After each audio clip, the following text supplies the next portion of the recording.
এরে নবীর আশিক, আল্লাহর ভয় অন্তরে জমা করো। রমজানের রোজার মাধ্যমে এমন বরকত, একটা রোজার দাম কত?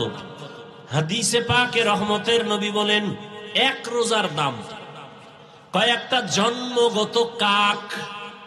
কি চিনেন তো? একটা কাক, জন্মগত কাকের হায়াত অনেক বেশি। কাকের হায়াত কি অনেক বেশি। একটা কাক জন্ম থেকে উঠেই ডানা মেলে যখন উঠতে শুরু করে খোলা আকাশে, ও যদি উঠতে উঠতে উঠতে উঠতে সামন দিকে যাইতে যাইতে যাইতে যাইতে বুড়া হইয়া যায়, কাকের হায়াত অনেক বেশি। বলে কত? কিতাবে আসছে 1000 বছর কমপক্ষে। তাহলে একটা কাক যদি জন্ম থেকে 1000 বছর খালি উড়ে, কত দূর যাবে? ক্যালকুলেটরে ধরবে? কম্পিউটারে আসবে? নবীজি বলেন একটা কাক জন্ম থেকে উঠতে উঠতে বুড়া হইতে হইতে কত দূর গেল। একটা রোজাদার এক রোজার বরকতে জাহান্নামের আগুন থেকে তত দূরে সরে যাবে।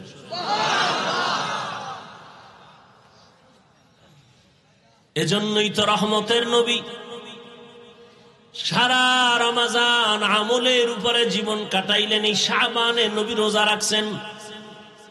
নবী বলেন প্রস্তুতি নাও, রমজানের রোজার মাধ্যমে তুমি নিজেকে পবিত্র বানায় নাও। কয়দিন রোজার হালাতে রে বাবা তুমি কষ্ট মনে করো, অথচ তোমার মতো কত আল্লাহর বান্দারা রড ফ্যাক্টরিতে কাজ করে রোজা ছাড়ে না, সিমেন্ট ফ্যাক্টরিতে কষ্টের কাজ করে রোজা ভাঙে না, রাস্তায় গাড়ি চালায়, রিক্সা চালায়, কষ্ট করে রোজা ভাঙে না, এমন নাই? তাহলে তুমি ছাড়ো কেন? রমজান তো এমন বরকতের মাস, একটা নফল আমল ফরজের সমান সওয়াব, একটা ফরজ আমল 70টা ফরজের সওয়াব। তাহলে এই মাস আগামী বছর পাবেন, গ্যারান্টি আছে? এত মজার, এত দামি মাস, এই বরকতের মাস। রোজাদার একটা রোজার ফজিলত যদি এমন হয় তো 30টা রোজা রাখলে কত ফজিলত। আল্লাহ বলেন রোজাদার তোমার পুরস্কার কেমন? বলে আমি আল্লাহ তোমার হয়ে যাব, আর কোনো পুরস্কার নাই। পুরস্কার কি? আমি আল্লাহ নিজে তোমার হয়ে যাব। কোন রোজাদার? আবার রোজাদারের মধ্যেও কিছু ভেজাল আছে। রোজা রাখে ঠিক, কিন্তু তারাবির নামাজ পড়ে না। আবার অনেকে পড়ে ঠিক, প্রতিদিন পড়ে না। আবার অনেকে পড়ে কিছুদিন, তাও পুরা 20 রাকাত পড়ে না।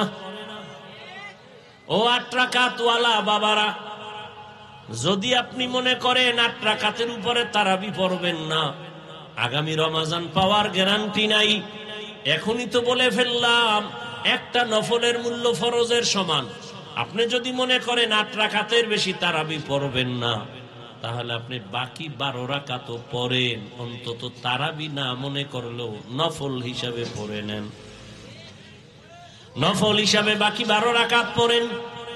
কেন ছাড়বেন? আল্লাহর জন্য করবেন। এত সুযোগ পাইয়াও যদি ছেড়ে দেন, আল্লাহর কাছে কি নিয়ে দাঁড়াবেন?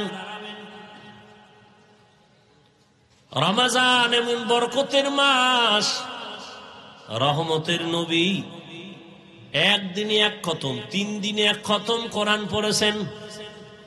এই রমজানুল মুবারক দুনিয়ার লাইনেও মানুষ লাভবান হয়, আখিরাতের লাইনেও লাভবান হয়। এই রমজানের মধ্যে কয়েকটা আমল বেশি বেশি করবেন। এক তো তারাবি আছে, রোজা আছে, আর একটা আমল হলো কোরআনের তেলাওয়াত। যারা পারেন না বইলে আল্লাহর কাছে কি কইবেন? আমগোদারে না জবাব দিলেন পারি না। পৃথিবীতে যত ভাষা আছে, আরবি ভাষার মতো সহজ কোনো ভাষা নাই। কোরআন শিখতে 20 ঘন্টা টাইম লাগে। কয় ঘন্টা? তাহলে আপনি প্রথম রমজানে যদি সময় দেওয়া শুরু করেন, প্রতিদিন 1 ঘন্টা, তারাবির পরে অথবা সাহারি খাইয়া ফজর পরে 20 রোজায় আপনি কোরআন ধরে ফেলবেন। এত সুন্দর কোরআন, এই বয়ান শুনতেছেন কোরআনের, এত ভালো যদি লাগে সে কোরআনটা পড়েন না কেন? ছেলেকে পড়ান না কেন? মেয়েকে কোরআন শিখান না কেন? মাকে কোরআন পড়ান না কেন? ইয়া আইয়ুহাল্লাযীনা আমানুত্তাকুল্লাহ, আল্লাহর ভয় অন্তরে জমা করো। এখন ভয়টা কি? আমি যদি সবাইকে জিজ্ঞাসা করি কারা কারা আল্লাহকে ভয় করেন, জিজ্ঞাসা করা মাত্রই সবাই হাত উঠাবে না? কিছু চালাকেরা পারলে পা উঠায় দিবে, বলবে আমরা 4 হাত পায়ে আল্লাহরে ভয় করি, হুজুরদের থেকেও বেশি ভয় করি, নামাজ না পড়লে কি হবো, দিল পরিষ্কার। অথচ আজকে ফজর পড়ে নাই, জোহর পড়ে নাই, আসর পড়ে নাই, মাগরিব পড়ে নাই, এশাও পড়ে নাই, এওখা আল্লাহরে ভয় করি। আমি 5 বেলার নামাজ পড়িয়াও বলি আল্লাহকে ভয় করি। আপনি রোজা না রাখিয়া বলেন আল্লাহকে ভয় করি, আমি রোজা রাখিয়া বলি আল্লাহকে ভয় করি।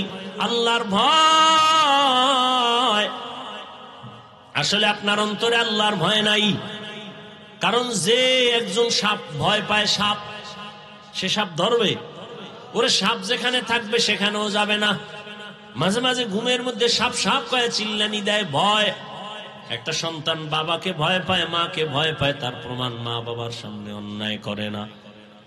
একটা ছাত্র শিক্ষকের ভয় পায়, তার প্রমাণ ছাত্র শিক্ষকের সামনে অন্যায় করে না।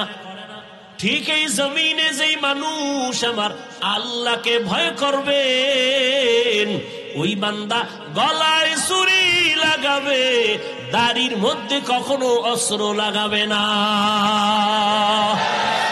সমস্ত মুমিন আল্লাহর বন্ধু। জমিনে মুমিন ছাড়া আল্লাহর বন্ধু আর কেউ নাই। তো বন্ধু কেমনে? বন্ধু হওয়ার কয়েকটা লাইন আছে। যেমন কারো কাজ যদি এক হয় তাহলে এর সাথে বন্ধু হয়, মিতা হয়। নামে নামে মিললেও কি হয়? তোমার নাম কি? আব্দুর রহমান। আমার নামও আব্দুর রহমান। তাহলে তুমি আমার মিতা, আমি তোমার মিতা। আল্লাহর একটা গুণবাচক নাম হলো মুমিন। দুনিয়ার বান্দাদের মধ্যে যারা মুমিন, আল্লাহ বলেন আমার গুণবাচক নাম তোমাদের নাম যেহেতু এক, তোমরা আমার বন্ধু, আমি আল্লাহ তোমার বন্ধু। আগে বন্ধু বানায় লইছেন, আল্লাহ আমাগো বন্ধু বলে স্বীকার করছেন। এবার আপনাদের বন্ধু আল্লাহকে নিবেন কিনা এটা হলো সিদ্ধান্তের বিষয়। যদি কেন আমি আল্লাহর সাথে বন্ধুত্ব করতে চাই না, তাহলে সেই সুযোগও আছে। যেমন ফেরাউন বলেছিল, হে আল্লাহ, আমি আখেরাত চাই না, দুনিয়া চাই, আমাকে দুনিয়া দাও, আখেরাত লাগবে না।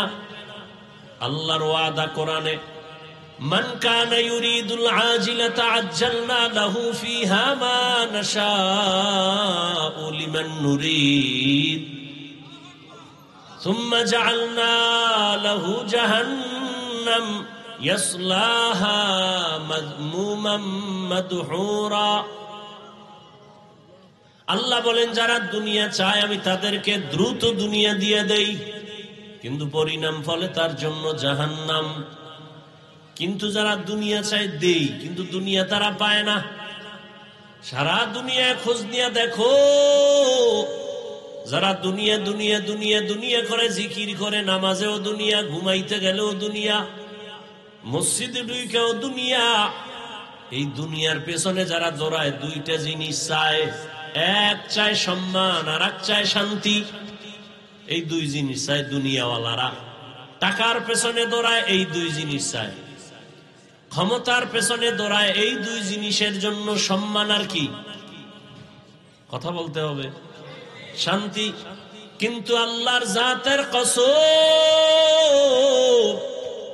একটা দুনিয়াদারেও শান্তিতেও নাই, কোনো সম্মানেও নাই। ওই সম্মান দিয়া লাভ কি? একবার ফুলের মালা, ফাইনালে জুতার মালা। ওই সম্মানের কোনো দাম আছে? টাকা দিয়ে সম্মান কিনলে জুতা আসবেই। আর আমার আল্লাহ সম্মান যাদেরকে দিবেন, এই সম্মান যারা পাবে এরা দুনিয়ায় বাদশাহ, পরকালেও বাদশাহ। জিন্দগি মে বন্দেগি তো করনা হে, जिंदगी में बंदगी तू करना है, जिंदगी बे बंदगी शर्मिंदा है, जिंदगी बे बंदगी शर्मिंदा है। यहाँ हम सब मुसाफिर दिल ना लगा, अहले दिल की नजर से रूह करतजा, शाह दौलत सब फकीर गर नेक ने है, शाह दौलत सब फकीर गर नेक ने है, जिंदगी में बंदगी तो करना है, जिंदगी में बंदगी तो करना है, जिंदगी बे बंदगी शर्मिंदा है, जिंदगी बे बंदगी शर्मिंदा है। ভাইরা আমার, যারা দুনিয়া দুনিয়া চায় এরা দুনিয়ার দুই জিনিসের একটাও পায় না, সম্মানও নাই, শান্তিও নাই। 10 তলা বিল্ডিং করে লাভ কি যদি বিল্ডিং থুয়ে জঙ্গলে ঘুমাতে হয়? ব্যাংকে কোটি কোটি টাকা রেখে লাভ কি যদি টাকা বংশের কেউ খেতে না পারে? এর চেয়ে খেরের ঘরে একটা রুম নিয়ে আলু ভর্তা দিয়ে খাইয়া ঘুমানো অনেক শান্তি। সম্মান নাই, শান্তিও। এক তো বাইরের জ্বালা, ভিতরের জ্বালা, মামলা হামলার ভয়, আবার ওদিক দিয়া বিবি নিয়ে শান্তি নাই, সন্তান নিয়ে শান্তি নাই। আর যারা নবীর আদর্শ নিয়ে আছে এদের সম্মানও আছে, শান্তিও। যদিও টাকা নাই, পয়সা নাই, বাড়ি নাই, গাড়ি নাই, তবে কোনো ঝামেলা নাই, পেরেশানি নাই। 5 বেলার নামাজ পড়ে দৈনন্দিন যা কামাই করে তা নিয়া পরিবার সন্তান নিয়া মোটামুটি তার জীবন চলে। মামলারও ভয় নাই, হামলারও কোনো ভয় নাই। এ সম্মান কে দান করেন? আল্লাহ তাআলা বলেন, ও মুমিন, আমি তোমাদের বন্ধু বলে স্বীকার করে নিলাম। তোমরা আমাকে বন্ধু যদি বানাও তাহলে কথা চলবে। আমি আপনাদের মোহাব্বতের নজরে বন্ধু বলে ডাকলাম, আপনারাও যদি বন্ধু বলিয়া স্বীকার করেন তো কথা বলতে মজা হবে। এই মিয়া, এক হাতে তালি বাজেনি। আপনি একজনের কইলেন আমি তোমাকে ভালোবাসি, হে কয় আমি তোমারে বাসি না, তাহলে আর বাঁশি বাজবে? 2 হাত ছাড়া তালি যেমন বাজে না, বাতাস ছাড়া পানি যেমন নড়ে না, ঠিক প্রত্যেকটা কাজের মধ্যে 2 দিকের নেগেটিভ পজিটিভ যদি এক জায়গায় না সংযোগ লাগানো হয় তো বাতি জ্বলবে না। আল্লাহ বলেন, তোমাদের আমি বন্ধু বলে স্বীকার করে নিলাম, তোমরাও যদি আমাকে বন্ধু বলে স্বীকার করো, এবার তোমাদের সাথে আমার কথা শুরু। বন্ধুরে অনেক কিছু বলা যায় যেটা স্বাভাবিক অন্যকে বলা যায় না। বন্ধু সুলভ আচরণ। আল্লাহ এবার বলেন, ও মুমিন বন্ধুরা, তোমাদের উপর একটা কাজ দেওয়া হয়েছে, করবানি। দিয়েছি বাই ফোর্স অর্ডার, না অর্ডার না, মোহাব্বতের আওয়াজ। তোমাকে একটা জিনিস দেওয়া হয়েছে, তুমি রাখবানি। মোহাব্বতের সাথে বলা।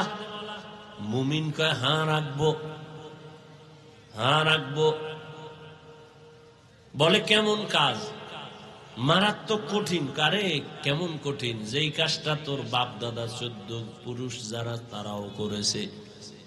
কো আমার বাপ দাদাই যদি করে তা তেমন কঠিন না, হেরা পারলে আমিও কি। এবার আল্লাহ কয় যেই কাজটা তোমারে দিলাম, রমাজান মাস যখন আসবে তখন তুমি রোজা রাখবা। আবার এটা তোমার উপর চাপ না, এর পুরস্কার কিন্তু কঠিন। নামাজের পুরস্কার, রোজার পুরস্কার ভিন্ন। একজনে নামাজ পড়ে, পুরস্কারটা আমি অন্য মাধ্যমে দিয়ে দিলাম, আমল নামায় লিখে দাও, ফেরেশতারা দিয়া দাও। একজনে যাকাত দেয়, পুরস্কার আমি মাধ্যমে দিলাম। একজনে হজে যায়, পুরস্কার মাধ্যমে দিলাম। কিন্তু রোজাটা যদি রাখো, এর মাধ্যম নাই। আমি আল্লাহ হাসরের ময়দানে কোটি কোটি কোটি কোটি মানুষের সামনে আমি নিজে তোমার হাতে পুরস্কার দিব। আতিনা ফি দারে দুনিয়া না হাসান, আতিনা ফি দারে উকবা না হাসান, ইয়া গিয়াসাল মুস্তাগীসিন ইহদিনা লিফতিখারা বিল উলুমি ওয়াল গিনা। এই ছোট ছোট বাচ্চাগুলো কি বুঝে? হ্যাঁ, খানাও নাই, ঘুমও নাই, চুপচাপ হয়ে রয়েছে। মাশাআল্লাহ, আল্লাহ প্রত্যেকটা শিশুকে ভবিষ্যৎ জীবনে উজ্জ্বল নক্ষত্র বানায়। এরা কি বুঝে? আর আপনারা বুঝাও, ওই মসজিদের মধ্যে একটা গরু দৌড় দিয়ে ঢুকে গেছে। ঢোকার পরে মুয়াজ্জিন বা খাদেম বেত লয়ে দিছে বাড়ি। গরুর মালিক তুমি গরুটার বাড়ি দিলে, এটা কিছু বুঝে? ও না বুঝে ঢুকছে। আমি তো বুঝি, এই জন্য ঢুকি না। দেখো না, গরুটা না বুঝে ঢুকে গেছে।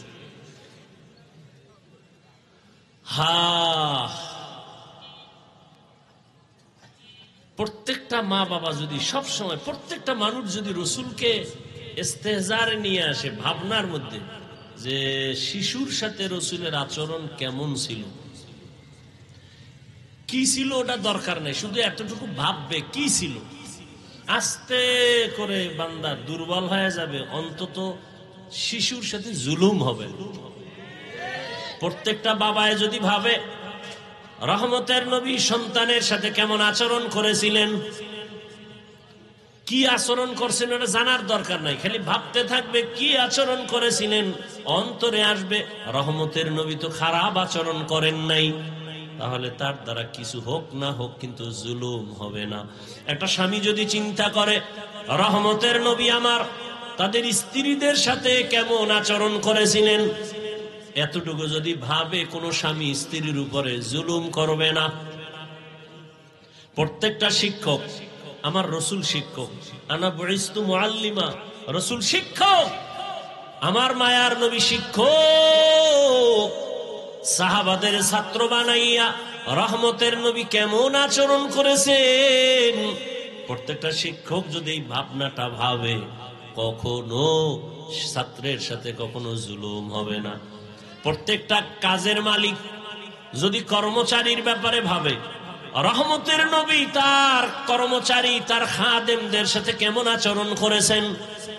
10 বছর রহমতের নবীর খাদেম আনাস রাদিয়াল্লাহু তাআলা, আনাস রাদিয়াল্লাহু আনহু বলেন, আমি যে নবীর খেদমত করেছি 10 বছর, আমার নবী কোনদিন আমাকে 1 সেকেন্ডের জন্য বলে নাই এটা এমন কেন। আমিও নবীর খেদমত ওইভাবেই করেছি যে নবী আমাকে বলতে হবে না, বেয়াদবিমূলক কোনো আচরণ করি নাই।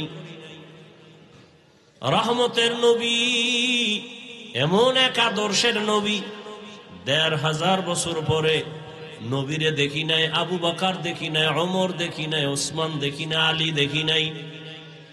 বড় বড় বড় বড়দের হারাইয়া আজ আমরা ১৫০০ বছর পর চিড়িয়াখানার সামনে এত হাজার মানুষ এই গভীর রজনীতে বসে আছে, কেউ দাঁড়ায় আছে, কোনো আওয়াজ নাই, দ্বীনের কথা শুনতেছে।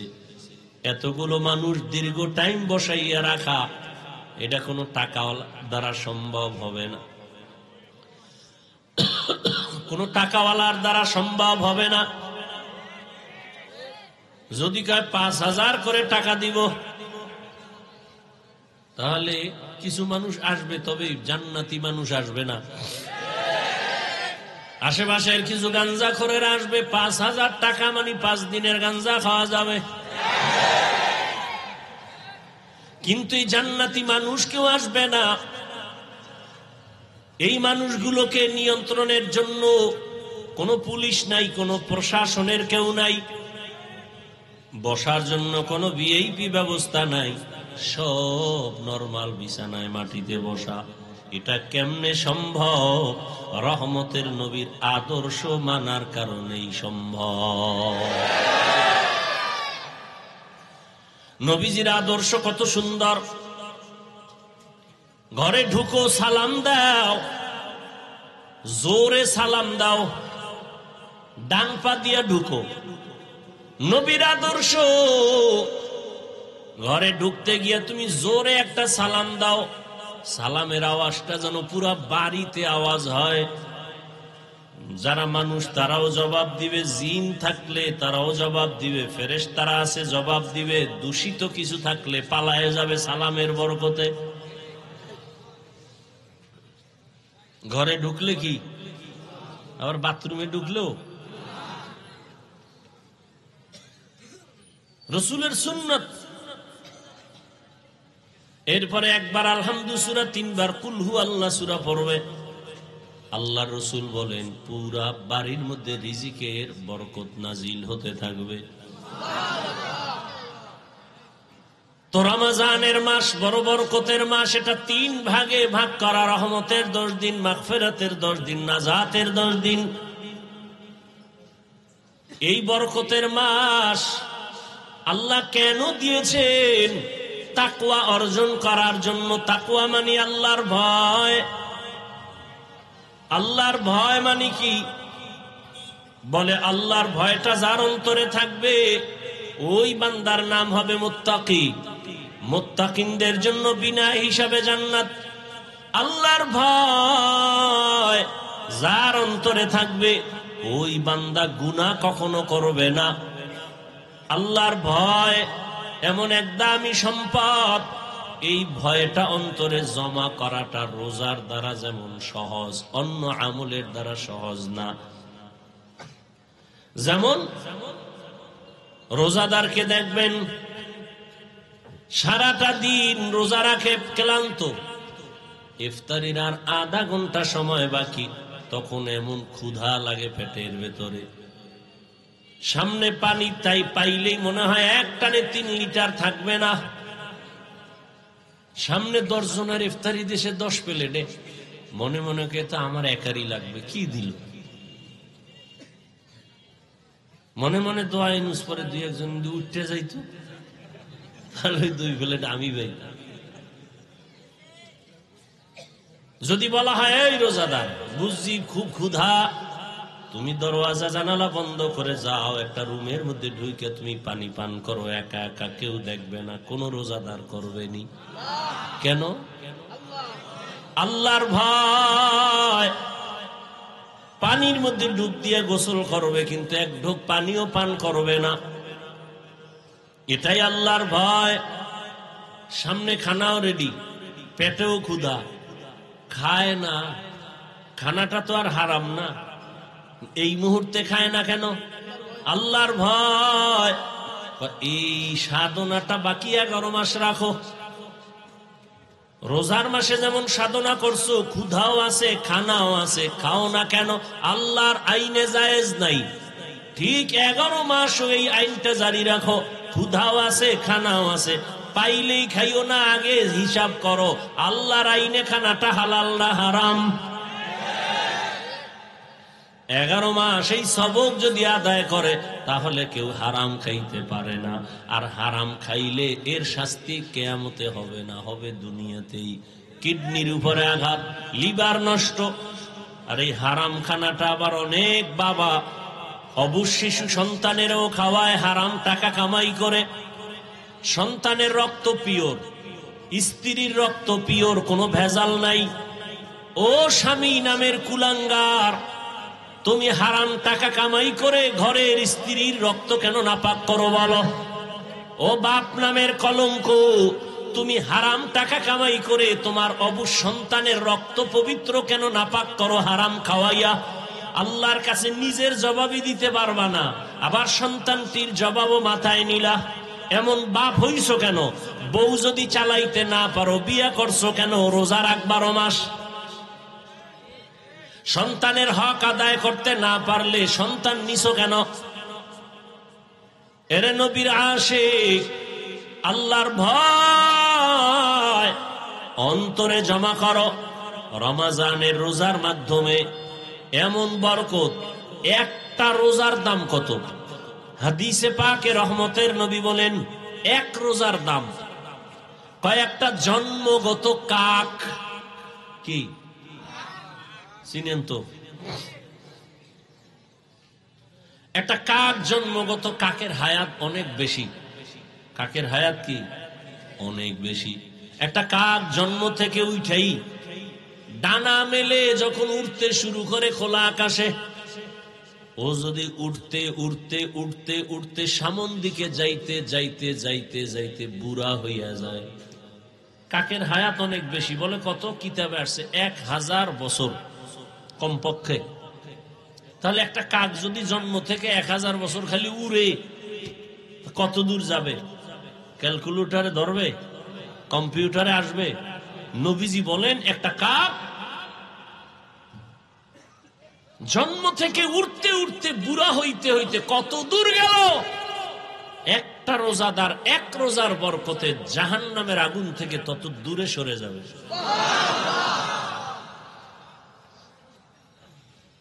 এজন্যই তো রহমতের নবী সারা রমজান আমলের উপরে জীবন কাটাইলেন। এই শাবানে নবী রোজা রাখছেন।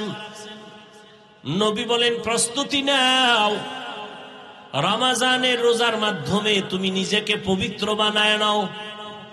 কয়দিন রোজার হালাতে রে বাবা তুমি কষ্ট মনে করো, অথচ তোমার মতো কত আল্লাহর বান্দারা রড ফ্যাক্টরিতে কাজ করে রোজা ছাড়ে না, সিমেন্ট ফ্যাক্টরিতে কষ্টের কাজ করে রোজা ভাঙে না, রাস্তায় গাড়ি চালায়, রিক্সা চালায়, কষ্ট করে রোজা ভাঙে না। এমন নাই? তাহলে তুমি ছাড়ো কেন?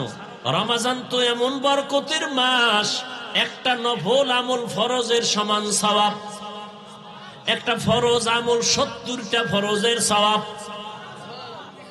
তাহলে এই মাস আগামী বছর পাবেন, গ্যারান্টি আছে? এত মজার, এত দামি মাস, এই বরকতের মাস। রোজাদার একটা রোজার ফজিলত যদি এমন হয় তো 30টা রোজা রাখলে কত ফজিলত। আল্লাহ বলেন রোজাদার তোমার পুরস্কার কেমন? বলে আমি আল্লাহ তোমার হয়ে যাব, আর কোনো পুরস্কার নাই। পুরস্কার কি? আমি আল্লাহ নিজে তোমার হয়ে যাব। কোন রোজাদার? আবার রোজাদারের মধ্যেও কিছু ভেজাল আছে। রোজা রাখে ঠিক, কিন্তু তারাবির নামাজ পড়ে না। আবার অনেকে পড়ে ঠিক, প্রতিদিন পড়ে না। আবার অনেকে পড়ে কিছুদিন, তাও পুরা 20 রাকাত পড়ে না। ও 8 রাকাত ওয়ালা বাবারা, যদি আপনি মনে করেন 8 রাকাতের উপরে তারাবি পড়বেন না, আগামী রমজান পাওয়ার গ্যারান্টি নাই। এখনই তো বলে ফেললাম একটা নফলের মূল্য ফরজের সমান। আপনি যদি মনে করেন 8 রাকাতের বেশি তারাবি পড়বেন না, তাহলে আপনি বাকি 12 রাকাত পড়েন, অন্তত তারাবি না মনে করলেও নফল হিসাবে পড়ে নেন। নফল হিসাবে বাকি 12 রাকাত পড়েন। কেন ছাড়বেন? আল্লাহর জন্য করবেন। এত সুযোগ পাইয়াও যদি ছেড়ে দেন, আল্লাহর কাছে কি নিয়ে দাঁড়াবেন? রমজান এমন বরকতের মাস, রহমতের নবী একদিনে এক খতম, 3 দিনে এক খতম কোরআন পড়েছেন। এই রমজানুল মোবারক দুনিয়ার লাইনেও মানুষ লাভবান হয়, আখিরাতের লাইনেও লাভবান হয়। এই রমজানের মধ্যে কয়েকটা আমল বেশি বেশি করবেন। এক তো তারাবি আছে, রোজা আছে, আর একটা আমল হলো কোরআনের তেলাওয়াত। যারা পারেন না বইলে আল্লাহর কাছে কি কইবেন? আমগোদারে না জবাব দিলেন পারি না। পৃথিবীতে যত ভাষা আছে আরবি ভাষার মতো সহজ কোনো ভাষা নাই। কোরআন শিখতে 20 ঘন্টা টাইম লাগে। কয় ঘন্টা? তাহলে আপনি প্রথম রমজানে যদি সময় দেওয়া শুরু করেন প্রতিদিন 1 ঘন্টা, তারাবির পরে অথবা সাহারি খাইয়া ফজর পরে 20 রোজায় আপনি কোরআন ধরে ফেলবেন। এত সুন্দর কোরআন, এই বয়ান শুনতেছেন কোরআনের এত ভালো যদি লাগে, সে কোরআনটা পড়েন না কেন? ছেলেকে পড়ান না কেন? মেয়েকে কোরআন শিখান না কেন? মাকে কোরআন পড়ান না কেন? ইয়া আইয়ুহাল্লাযীনা আমানুত্তাকুল্লাহ, আল্লাহর ভয় অন্তরে জমা করো। এখন ভয়টা কি? আমি যদি সবাইকে জিজ্ঞাসা করি কারা কারা আল্লাহকে ভয় করেন, জিজ্ঞাসা করা মাত্রই সবাই হাত উঠাবে না? কিছু চালাকেরা পারলে পা উঠায় দিবে, বলবে আমরা 4 হাত পায়ে আল্লাহরে ভয় করি, হুজুরদের থেকেও বেশি ভয় করি, নামাজ না পড়লে কি হবো, দিল পরিষ্কার। অথচ আজকে ফজর পড়ে নাই, জোহর পড়ে নাই, আসর পড়ে নাই, মাগরিব পড়ে নাই, এশাও পড়ে নাই। আল্লাহরে ভয় করি। আমি 5 বেলার নামাজ পড়িয়াও বলি আল্লাহকে ভয় করি। আপনি রোজা না রাখিয়া বলেন আল্লাহকে ভয় করি, আমি রোজা রাখিয়া বলি আল্লাহকে ভয় করি। আল্লাহর ভয় আসলে আপনার অন্তরে আল্লাহর ভয় নাই। কারণ যে একজন সাপ ভয় পায়, সাপ, সে সাপ ধরবে? ওরে সাপ যেখানে থাকবে সেখানেও যাবে না। মাঝে মাঝে ঘুমের মধ্যে সাপ সাপ কয়ে চিল্লানি দেয়, ভয়। একটা সন্তান বাবাকে ভয় পায়, মাকে ভয় পায়, তার প্রমাণ মা বাবার সামনে অন্যায় করে না। একটা ছাত্র শিক্ষকের ভয় পায়, তার প্রমাণ ছাত্র শিক্ষকের সামনে অন্যায় করে না। ঠিক এই জমিনে যেই মানুষ আমার আল্লাহকে ভয় করবেন, ওই বান্দা গলায় ছুরি লাগাবে, দাড়ির মধ্যে কখনো অস্ত্র লাগাবে না। हर के दारत खौफे हक दर दिल मदाम जन्नतुल मावा देहद ओ रामक। এক দলের দাড়ি ছোট, আর এক দলের নাই। ছোটওয়ালারা মনে করে মোটামুটি জান্নাতের মাঝখানে আছি। যারা পুরা ক্লিন, একদিকে চাইয়া চাইয়া ভাবতে আছে এত শেষ। হ্যাঁ, ভালো করে মাসআলা শুনেন। যারা দাড়ি ছোট রাখে, ক্লিন রাখে, দোনো দলের গুনাহ সমান। দোনো দলের গুনাহ, গুনাহ টুনা তো পরকালের ভিডিওটি মরার পর নগদ একটা শাস্তি হলো যৌবন থাকবে না। এটা নগদ শাস্তি। কি থাকবে না? এই জন্য হারবাল কোম্পানির আমদানি বাইরে গেছে না, ওপেন চ্যালেঞ্জ দেয়। এই পরিমাণ বেলাজা বেহায়া জগতে আর আছে? ১৫০০ বছর আগে রসুল বলে গেছেন, লা ইমানা লিমান লা হায়া আলা, যাদের লজ্জা নাই ওদের ইমান নাই। আর মোবাইল তো আরো লজ্জা নষ্ট করে ফেললো। ঘরে ঘরে ঘরে ঘরে, রুমে রুমে মোবাইলের জেনা, চোখের জেনা, কানের জেনা, হাতের জেনা, অন্তরের জেনা। সারাটা রাত মোবাইলের দিকে তাকায় তাকায় গুনাহ, কবিরা গুনাহ দেখে, কবিরা গুনাহ দেখে। মাও দেখে, বাবাও দেখে, আমার ভাই দেখে, বোনেরাও দেখে। ঘরটা যেন জেনার আড্ডাখানা, সারা রাত শুধু জেনা চলে। আল্লাহ মাফ করেন, এমন অন্যায়। ও যুবক, 40 বছর পর্যন্ত তোমার চেহারাটা উজ্জ্বল থাকবে, নষ্ট হবে না। কিন্তু কি দুঃখ, আজ তোমার চেহারা দিয়ে তাকাইলে কেন মায়া লাগে না? কেন চেহারায় নূর নাই? মোবাইলের গুনার কারণে চেহারা নষ্ট হয়ে গেছে। আর কুলাঙ্গার কিছু বাপ আছে, সাহারি খাওয়ার সময় মা ডাকে, বাবা ওঠ, দুই একটা রোজা রাখ। বাবা একা খবরদার রোজা রাখাই ওনারে বিবি, রোজা রাখলে ছেলেটার চেহারাটা নষ্ট হয়ে যাবে। ওই বাবারে পাইলে জিজ্ঞাসা করতাম, এই বাপ নামের কলঙ্ক, সন্তান রোজা রাখলে তোমার চেহারাটা নষ্ট হবে সন্তানের, মোবাইলে আকাম কইরা কইরা যে চেহারাটা নষ্ট করলো, বলো কোন বিউটি পার্লার তোমার চেহারাটা ভালো করবে? আল্লাহর কসম, মৃত্যু পর্যন্ত দুনিয়ায় কোনো মেডিসিন নাই যে সন্তানের চেহারাটা ভালো করবে। বরং 40 বছরের আগে চেহারা থাকবে উজ্জ্বল, কোন মেডিসিন মারবি চেহারা ডিসকালার হবে, গোডা হবে, এ গোডা আর যাবে না। হ্যাঁ, যদি নেক আমল করো, তওবা করো, চেহারা আবার ফিরে আসবে। আর ঠিক মতো 5 বার ওযু কর, চেহারায় কোনো ক্রিম লাগবে না, আল্লাহর কসম। 5 বেলা ওযু কর, ওযু করবি, চেহারার নূর বেড়ে যাবে। তখন তোর মেকআপ লাগায় চলতে হবে, নাহলে যে দেখবে হেই পাগল হয়ে যাবে। বলবা হাফিজ ভাই তোমার না, আমিও তোমাকে বলছি ঠিক, আমিও পরিপূর্ণ গুনাহমুক্ত হতে পারি না। যে ব্যক্তি গুনাহমুক্ত হবে, ও জিহ্বা দ্বারা যা চাইবে নগদ আল্লাহ সাথে সাথে দিয়ে দিবেন। যার চোখ পবিত্র, ও অনেক কিছু দেখবে যা সাধারণ মানুষ দেখবে না। যার জবান পবিত্র, ও যা চাইবে যখন চাইবে আল্লাহ তখন দিবেন। তো পবিত্র না তো। ভাইরা আমার, আল্লাহ গুনার কারণে চেহারা নষ্ট হয়, নেক আমলের কারণে চেহারা সুন্দর হয়, ভালো হয়। এরে আল্লাহর গোলাম, এই জন্য আল্লাহ বলেন আমার ভয় অন্তরে জমা করো।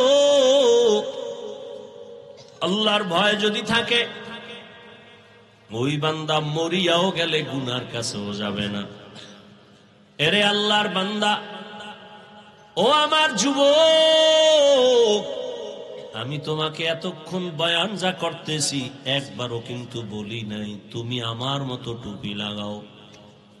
আমি একবারও বলি না আমি কওমি মাদ্রাসায় লেখাপড়া করেছি, তোমরাও মাদ্রাসায় যাও। আমি দাওয়াত ও তাবলীগের লাইনের সন্তান, কিন্তু একবারও বলি নাই তুমি তাবলীগে যাও। আমি কওমি মাদ্রাসার সন্তান, আমি পীরের মুরিদ। আমি কির মুরিদ? খালি মুরিদ না, লাখে একটা মুরিদ আমি। কেমন মুরিদ যে পীর মুরিদির বিরুদ্ধে যারা, তাদের বিরুদ্ধে আমি যুদ্ধ ঘোষণা দিছি। কেমন যুদ্ধ? এই জমিনের মধ্যে যে বলবে আমরা পীর আউলিয়া মানি না, ওলি মানি না, আউলিয়া মানি না, আল্লাহর জাতের কসম আমি বলবো তারা কোরআন মানে না, বুখারী শরীফ মানে না, তারা ভণ্ড ভণ্ড ভণ্ড। এদেরকে যারা ভণ্ড বলবে না তারাও ভণ্ড। এবার বুঝো আমি কেমন মুরিদ। কিন্তু একবারও আমি কাউকে বলি না ও বাবারা তোমরা পীরের দরবারে যাও। বলবো কি?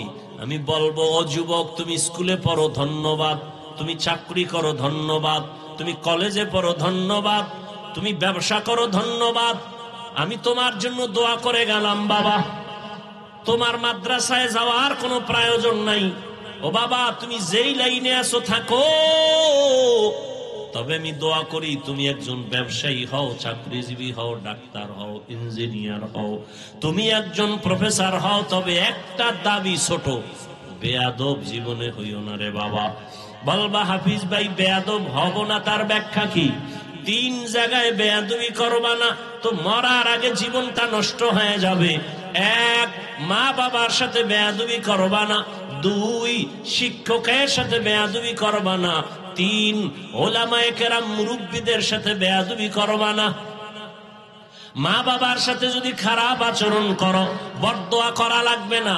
মা কষ্ট পায় যদি বলে আহ, এই যে একটা নিঃশ্বাস, এটা আগুন হইয়া তোর কপাল পুড়ে ফেলবে, শিক্ষক যদি তোর আচরণে কষ্ট পায়, বলে আহ এই নিঃশ্বাসটা তোর কপালে লাগলে তুই শেষ। আলেমের অন্তরে কষ্ট দিলে, আলেম যদি আহ শব্দ বলে, তোর কপাল শেষ। এই জন্য বলি, তুমি ডাক্তার হও, বেয়াদব হইও না। ইঞ্জিনিয়ার হও, বেয়াদব হইও না। চাকরিজীবী হও, বেয়াদব হইও না। তুমি ব্যবসায়ী হও, বেয়াদব হইও না। মা বাবার দোয়া নাও, শিক্ষকের দোয়া নাও, উলামায়ে কেরামের দোয়া নিয়ে সামনে আগাও। তো ডাক্তার হলেও তুমি সফল, ইঞ্জিনিয়ার হলেও তুমি সফল, তুমি ব্যবসায়ী হলেও সফল। সবার দোয়া থাকলে দুনিয়া ধ্বংস হবে। আলেমের দোয়া যদি থাকে, মা বাবার দোয়ায় তুমি কখনো ধ্বংস হইবা না। ওই মা বাবার দোয়া নিয়া, রহমতের নবীর আদর্শ মেনে জীবনটা চালাও। মা বাবার দোয়া নাও। এবার বাস্তবে একটু তাকায় দেখো তো, আমি যে কথাগুলো বললাম, এই কথার মানদণ্ডে কেউ চলেনি। তোমার লাইনে তাকাও, জীবনে মাদ্রাসায় পড়ে নাই, জীবনে কোনোদিন মাদ্রাসায় যায় নাই, আলিফ বা তাও শিখে নাই। তোমার মতো জেনারেল লাইনের যুবক 5 বেলার নামাজ পড়ে, স্কুলে পড়ে, কলেজে পড়ে, নামাজ ছাড়ে না। সত্য কথাটা স্বীকার করো, আসেনি? আর কি অস শুনবা? এই অসটাই তোমার জীবনের আসল। নিজেরে বুঝাও। তোমার মতো যুবক স্কুল কলেজে পড়িয়াও যদি নামাজ পড়ে, বলো তুমি কেন পারো না রে বাবা? তোমার মতো যুবক তাকায় দেখো, ব্যবসা করে, চাকরি করে, র্যাব, আর্মি, পুলিশ, বিডিআর, 5 বেলার নামাজি আছে। তোমার বিবেকের কাছে প্রশ্ন, বলো তুমি কেন পারো না রে বাবা? তোমার মতো যুবক ডাক্তার, প্রফেসর, ইঞ্জিনিয়ার, 5 বেলার নামাজি, অভাব নাই, রাস্তায় গাড়ি চালায়, 5 ওয়াক্ত নামাজ পড়ে নাই, বলো তুমি কেন পারবা না রে বাবা? তোমার মতো যুবক শ্রমিকের কাজ করে, নদীর মধ্যে মাছ ধরে, নামাজ ছাড়ে না, বলো তুমি কেন পারবা না? এরে পর্দার আড়ালের আম্মা জান, আল্লাহ আপনাকে অনেক সম্মান দান করেছেন, রহমতের নবী সম্মানিত করেছেন। এত সম্মান আল্লাহ ইসলামের দ্বারা, নবীর মাধ্যমে আল্লাহ এত সম্মান মাদেরকে দান করেছেন, দুনিয়ার কেউ দিতে পারে নাই। বরং দুনিয়াতে যারা দিব দিব বলে চাপাবাজি করে, ওরা সব নারীর বড় দুশ্মন। হিন্দু ধর্মে নারীর সম্মান বাড়াতে পারে নাই, খ্রিস্টান ধর্মে নারীর সম্মান বাড়াতে পারে নাই, ইহুদি ধর্মে নারীর সম্মান বাড়াতে পারে নাই। বরং সম্মানের নামে তারা নারীদেরকে করছে অপমান। একমাত্র ইসলাম নারীর সম্মান দিয়েছে, কিন্তু অনেকে বুঝে না। আর পুরুষের তুলনায় নারীদের জ্ঞান তো সৃষ্টিগতভাবে অর্ধেক, জন্মগতভাবে, সৃষ্টিগতভাবেই নারীর জ্ঞান পুরুষের তুলনায়। এরপর যদি নারী আবার বেগানার নজরের বরকত লাগায়, তাই তো আরো কমে। এরপরে যদি খায় হারাম, তো আরো কমে। এই মেধা দিয়া যদি চিন্তা করে, আল্লাহ নারীর উপরে ইনসাফ করে নাই। কয় কেমনে? কয় বাবার সম্পদ ছেলে পাবে ডবল, মেয়ে পাবে সিঙ্গেল। আল্লাহ মেয়েদের কম দিলেন কেন? মেয়েদেরকে কম দিয়েও ছেলেদের বেশি দিয়েছেন। এই বুঝার মতো আম্মা জানের মেমোরির জিবি নাই। এই মিয়া 1 জিবি আর 4 জিবি সমান। আপনার জিবি 1, আপনি 4 জিবি লয়ে যদি ধাক্কা ধাক্কি করেন, তা আপনারটা তো হ্যাং হয়ে যাবে। আরে আম্মা জান, আপনাকে অর্ধেক দিয়েও ছেলের থেকে বেশি দিছে। এটা বুঝার মতো মেধা বুঝি আল্লাহ আপনাকে দেন নাই রে মা। ছেলে পাবে বাবার থেকে 2টা, আর মেয়ে সব জায়গায় পাবে কি? বাবার থেকে পাবে, স্বামীর থেকে পাবে, ছেলে মেয়ের থেকে পাবে। এরপরে যদি কয় বাপ নাই, ছেলে নাই, মেয়ে নাই, কিচ্ছু নাই, আমি একা। আল্লাহর আইন হলো, ইসলাম কয় নারীদেরকে ঘরে বসাইয়া বসাইয়া সম্মানের সাথে ওরা খাবে আর ঘুমাবে, সরকার ওদের সব খরচ দিবে। নারীদের কষ্ট দেওয়া যাবে না। কত সম্মান ইসলাম দিয়েছে, কিন্তু কুলাঙ্গারেরা ভুল মেসেজ দিয়া নারীদেরকে বেপরদায় নামাচ্ছে। পরিণামে নারীরা হচ্ছে আরো অপমান। আল্লাহ হেদায়াত দান করেন। এরে আম্মা জানেরা, এত সম্মান আল্লাহ আপনাদের দান করেছেন। এ দুনিয়া আপনারা যদিও নবী না, তবে সব নবীদের মায়ের মতো মা, সাহাবাদের মা। আপনারা আলেম হাফেজে কোরআনের মায়ের মতো বড় দামি মা। এরে আম্মা জান, আপনারা তো খাদিজা রাদিয়াল্লাহু আনহার মতো নারী, ফাতেমা রাদিয়াল্লাহু আনহার মতো নারী, আয়েশা রাদিয়াল্লাহু আনহার মতো নারী, ইসমাইল নবীর মা হাজেরা আলাইহিস সালামের মতো দামি নারী। আপনারা তো ঈসা নবীর মা মারিয়াম আলাইহিস সালামের মতো দামি নারী। এই দুনিয়াতে আল্লাহর এক বড় দুশমন ছিল ফেরাউন। নাম শুনছেন? বলেন তার স্ত্রীর নাম কি? আসিয়া। এত বড় বেঈমানের ঘরে থাইকা আমার আল্লাহর এত পেয়ারা রহমতের নবী বলেন, কিয়ামতের দিন আমি মুহাম্মদের সাথে আসিয়ার সাথে বিয়া হবে জান্নাতে। এরে আম্মা জানেরা, এত বড় বেঈমান ফেরাউনের ঘরে থাইকা আম্মা জান আসিয়া যদি এত দামি হতে পারে, ফেরাউনের টাকার অভাব নাই, ক্ষমতার অভাব নাই, মিশরে দাবি করে আমি বড় খোদা, কিন্তু তার ঘরে থাকিয়া আসিয়া আমার আল্লাহকে এত আপন করে নিলেন। আসিয়া এত কষ্ট ফেরাউন দিয়েছে, ধৈর্য ধারণ করে আল্লাহকে ভুলে নাই। ইন্তেকালের সময় ফেরাউন ওই আসিয়াকে ফাঁসির মঞ্চে নিয়ে গেছে। আসিয়া কাঁদতেছেন, হঠাৎ করে আবার হাসতেছে।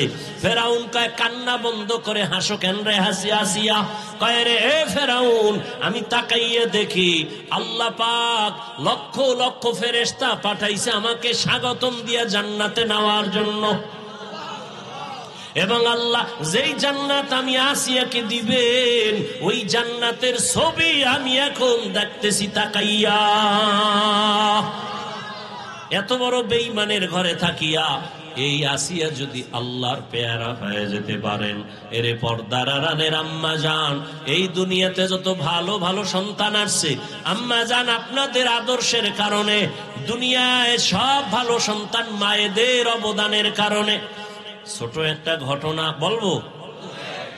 মদিনাতুল মুনাওয়ারা থেকে আল্লাহর পেয়ারা এক গোলাম ভারতের জমিনে আসছেন কালেমার দাওয়াত দেওয়ার জন্য, যার নাম আপনারা জানেন, খাজা মুঈনুদ্দিন চিশতি আজমিরি রহমাতুল্লাহ আলাই। মদিনাতুল মুনাওয়ারা থেকে ভারতে ঘুরে ঘুরে ঘুরে ঘুরে কালেমার দাওয়াত দেয়। দিতে দিতে তার হাতে লক্ষ লক্ষ লক্ষ বিধর্মী কালেমা পড়ে মুসলমান হয়ে গেল। বলে কত লক্ষ? কেউ বলে 90 লক্ষ, কেউ বলে আরো বেশি। খাজা মুঈনুদ্দিন খুব খুশি। আম্মাজানের সামনে একদিন আনন্দিত হয়ে গেলেন। আম্মাজান বলে, মুঈনুদ্দিন এত আনন্দ কেন রে বাবা বলো? মুঈনুদ্দিন বলে, আম্মাজান খুশির খবর, ভারতের ভেতরে লক্ষ লক্ষ বিধর্মী আমি মুঈনুদ্দিনের হাতে কালেমা পড়েছে। আম্মাজান বলে, এই মুঈনুদ্দিন, এটা তোমার বাহাদুরি না, আমি মায়ের অবদান। কার অবদান? খাজা মুঈনুদ্দিন বলে, মা তোমার কি অবদান একটু বলো। আম্মা জান বলে, ও মুঈনুদ্দিন, তুই আমার গর্বে যখন আসছ, আল্লাহর কসম, তুই আমার গর্বে আসা পরে আমি এক রাতও ঘুমাইতাম না। আমি গভীর রাতে সিজদায় পড়ে আল্লাহর আদালতে কান্না করতাম আর বলতাম, হে মালিক, আমার গর্বের সন্তানটাকে তুমি ওলি হিসাবে কবুল করে নাও। আমি এভাবে কান্না করে করে যখন তুই দুনিয়াতে আসছো, এই মুঈনুদ্দিন, আমি মা তোকে যতদিন আমি দুধ পান করাইছি, আল্লাহর কসম, আমি যতদিন তোকে দুধ পান করাইছি, আমি মা এক ফোঁটা দুধও বিনা অজুতে তোর মুখে দেই নাই। এমন মা হাত সারা দুনিয়ায় পাওয়া বড় কঠিন, বাংলাদেশ বাদ দেন। এমন মা, যেই মা বিনা অজুতে বাচ্চাকে দুধ দেয় না, এমন বাচ্চা তো জগৎ শ্রেষ্ঠ আল্লাহর ওলি হবে। কিন্তু খাজা মুঈনুদ্দিনের ভক্তদের উপায় কি? এরা যে বয়ে বয়ে খালি গাঞ্জাই খায়। একটার চেহারার মধ্যে মদিনার কোনো নিদর্শন নাই। এরা সব মঈনুদ্দিনের ভণ্ড ভক্ত, আমরা আসল ভক্ত। কি খাজা মঈনুদ্দিনের মা কত ধন্য মা। খাজা মঈনুদ্দিন চিশতি আজমিরি 5 ওয়াক্ত নামাজ পড়েন নাই। সন্দেহ? মাঝে মাঝে বিড়ি টিড়ি খাইছেন, দাড়ি ছিল না। হ্যাঁ, আপনারা কি ভক্ত হইলেন? এই ভক্ত হয়ে কি নাজাত পাওয়া যাবে? কোনদিন পাওয়া যাবে না। এখনো সময় আছে, তওবা করেন। কয়দিন আর দুনিয়ার বাহাদুরি করবেন? চোখের সামনে আপন আপন সব চলে যাইতেছে।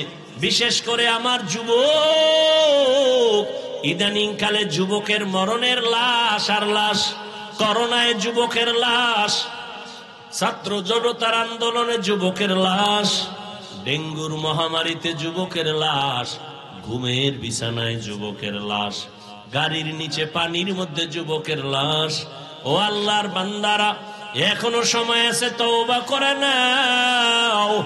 ও পর্দার আড়ালের আম্মা জান, আপনার মতো কত মা এখনো আছে বেপর্দায় চলে না, নামাজ ছাড়ে না, মোবাইলে সময় নষ্ট করে না, স্বামীর মাল খেয়ানত করে না। আপনারা কেন পারেন না? একটা সন্তানকে আদর্শ সন্তান বানাবেন, একটা সন্তানকে আদর্শ ডাক্তার বানাবেন, আদর্শবান চাকরিজীবী বানাবেন, আদর্শবান একজন ব্যবসায়ী বানাবেন। সন্তান ডাক্তার হইয়াও আপনার জন্য দোয়া করতে ভুলবে না। এরে আম্মা জান, ও বোনেরা, আপনার মতো কত মা বোন এখনো পর্দা করে নামাজ পড়ে, আল্লাহর ভয় অন্তরে জমা করিয়া রমাজান সামনে তওবা করে ফেলেন। আর বেপরদায় চলবেন না, আর নামাজ ছাড়বেন না। মা বাবার দোয়া নিয়া স্বামীর মাল হেফাজত করবেন। স্বামীর মাল এটা আপনারই মাল, স্বামীর মনে করে খেয়ানত করবেন না।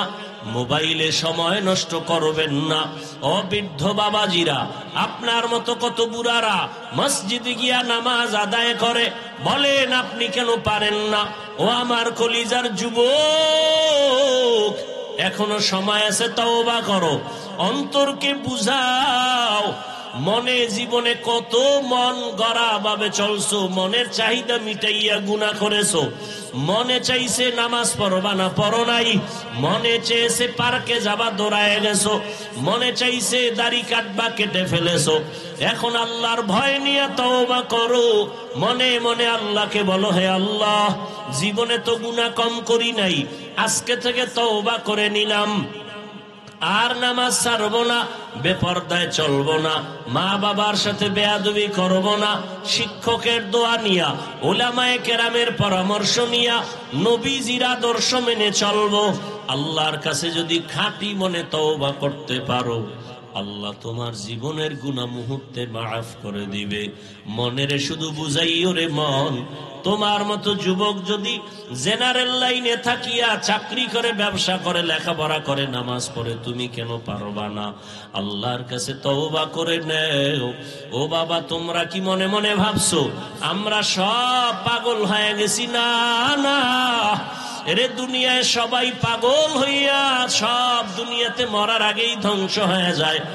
আর আমরা নবীর আদর্শে নামাজ পড়ি, পর্দা করি, কেউ আমরা পাগল হই নাই। আল্লাহর কোরআন সত্য, নবীর কথা সত্য। গুনাহ নিয়ে কবরে গেলে জাহান্নামের আগুনে জ্বলতে হবে, তাও সত্য। এখনো সময় আছে, তওবা করে নেও।